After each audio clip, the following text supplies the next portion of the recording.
విజయవాడ ఇంద్రకీలాద్రిపై దసరా మహోత్సవాలు వైభవంగా సాగుతున్నాయి. కనకదుర్గ అమ్మవారిని ఉండి ఎమ్మెల్యే రఘురామకృష్ణరాజు దర్శించుకున్నారు. అన్నపూర్ణదేవి అవతారంలో అమ్మవారిని దర్శించుకోవడం సంతోషంగా ఉందన్నారు. గతంలో కంటే ఇప్పుడు ఏర్పాట్లు బాగున్నాయంటున్న రఘురామకృష్ణరాజుతో మా ప్రతినిధి సాహిత్య ఫేస్ టు ఫేస్.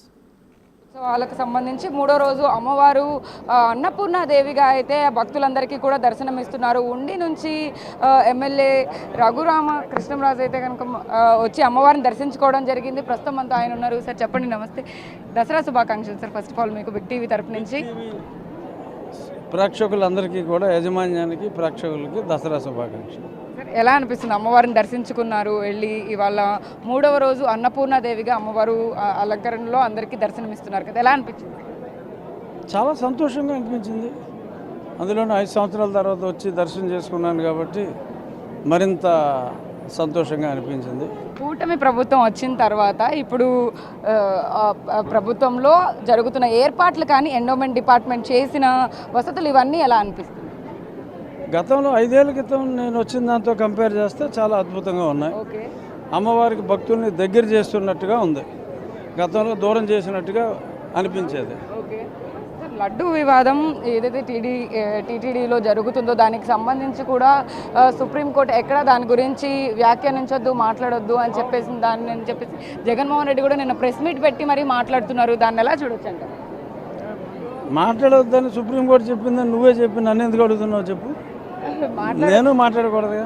అవును, కానీ దాని గురించి ఇప్పుడు జగన్మోహన్ రెడ్డి ప్రెస్ మీట్ పెట్టడం కానీ, ఆయన కూడా నేను సీఎంగా ఉంటే ఇంకా ఏర్పాట్లను కానీ దసరా ఉత్సవాలకు సంబంధించి ఇంకా మంచిగా చేసేవాడిని అనేసి కూడా అంటున్నారు. అదే ఆయన దృష్టిలో మంచి అంటే చెడు, చెడు అంటే మంచేమో నాకు తెలీదు. మరి ఎందుకంటే ఆయన 5 సంవత్సరాలు ఉన్నారు.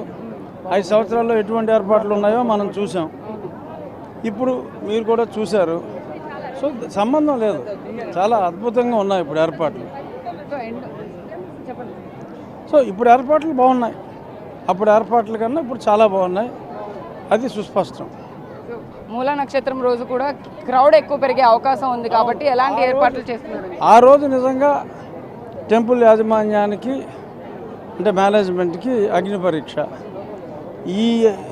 ఈ 3 రోజులు జరిగినట్టుగా ఆ రోజు అంటే రష్ ఎక్కువ ఉంటుంది, కానీ ఎక్కువ ఏర్పాట్లు మేబీ అందులో కూడా ఏదన్నా ఫ్యాన్ గాలి వచ్చేలాగా రెగ్యులర్గా పాలు, మంచినీళ్ళు అన్నీ కంటిన్యూస్గా సప్లై చేసి, అసౌకర్యం లైన్లో ఉన్నప్పటికీ కూడా సౌకర్యాలు ఇవ్వలేకపోయినా అసౌకర్యం లేకుండా చేయాలి.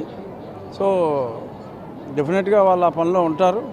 నేను కూడా దేవాదాయ శాఖ మంత్రి గారిని కూడా ప్రత్యక్షంగా కలిసి చెప్తాను.